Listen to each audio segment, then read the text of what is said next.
बिस्मिल्लाहिर्रहमानिर्रहीम। पिछली वीडियो यानी किस्त नंबर 14 में तलाक़ बिदई का ज़िक्र किया और कहा था कि तलाक़ बिदई वो तलाक़ है जिसमें तलाक़ की शराइत न पाई जाती हों, तो ऐसी तलाक़ दुरुस्त नहीं है। इस तलाक़ बिदई के मुकाबले में दूसरी किस्म की तलाक़, जिसे तलाक़ सुन्नी कहा जाता है। तलाक़ सुन्नी से मुराद वो तलाक़ है जिसमें तलाक़ की तमाम शराइत पाई जाए, और इस तरह की तलाक़ दुरुस्त है। और इसकी दो किस्में हैं, पहली तलाक़ बाइन और दूसरी किस्म की तलाक़ को तलाक़ रजई कहा जाता है। सवाल यह है कि तलाक़ बाइन और तलाक़ रजई से क्या मुराद है। जवाब में आयतुल्लाह सिस्तानी फरमाते हैं, तलाक़ बाइन ऐसी तलाक़ को कहते हैं जिसमें शोहर को तलाक़ के बाद अपनी मुतल्लका की तरफ रजू का हक़ हासिल नहीं होता, खा इस औरत की इद्दत हो या न हो। और जबकि तलाक़ रजई इस तलाक़ को कहते हैं जिसमें इद्दत के दौरान शोहर अपनी मुतल्लका की तरफ रजू का हक़ रखता है, खा मर्द उसकी तरफ दौरान इद्दत रजू करे या न करे। और फ़र्क नहीं है कि उसकी इद्दत हैज़ से पाक होना हो, या उसकी इद्दत महीनों में हो, या उसकी इद्दत बच्चे की विलादत तक हो, वो हर हाल में दौरान इद्दत रजू का हक़ रखता है।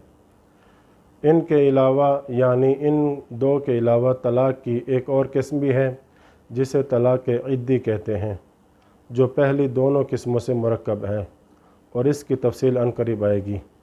आयतुल्लाह सिस्तानी फरमाते हैं कि तलाक़ सुन्नी के बयान करदा माना के अलावा भी दो मानों में इस्तेमाल किया जाता है। पहला माना ये कि तलाक़ सुन्नी जो तलाक़ इद्दी के मुकाबले में होती है, और इससे मुराद ये है कि शोहर अपनी बीवी को तलाक़ दे और फिर दौरान इद्दत जिमा के बग़ैर रजू कर ले। दूसरा माना ये कि तलाक़ सुन्नी अपने ख़ास माना में, और इससे मुराद ये है कि मर्द अपनी बीवी को तलाक़ दे और इद्दत ख़त्म होने तक उसकी तरफ रजू न करे और फिर उससे दोबारा निकाह कर ले। दूसरा सवाल ये है कि तलाक़ बाइन की कितनी अक़साम हैं, तो जवाब में आयतुल्लाह सिस्तानी फरमाते हैं 6 तरह की तलाक़ तलाक़ बाइन कहलाती है।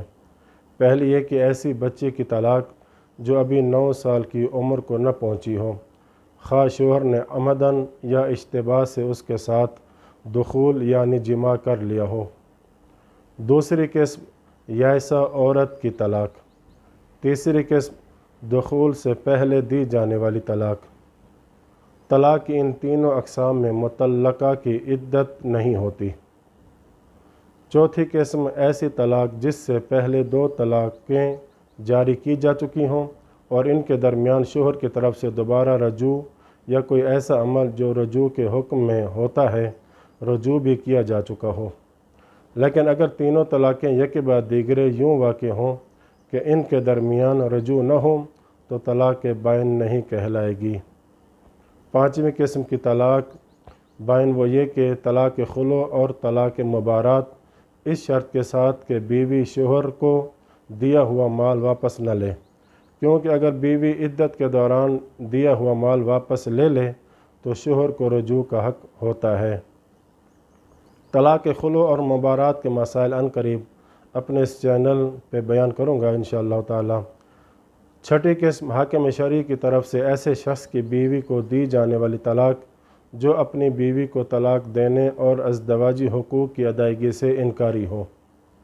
ये थी तलाक़ बाइन की अक़साम, और इनके अलावा हर किस्म की तलाक़ रजई होती है, और उसमें तलाक़ देने वाले को इद्दत के दौरान मुतल्लका से रजू करने का हक़ हासिल होता है। वसल्लल्लाहु अला मुहम्मद व अहले बैतिही त्वाहिरीन।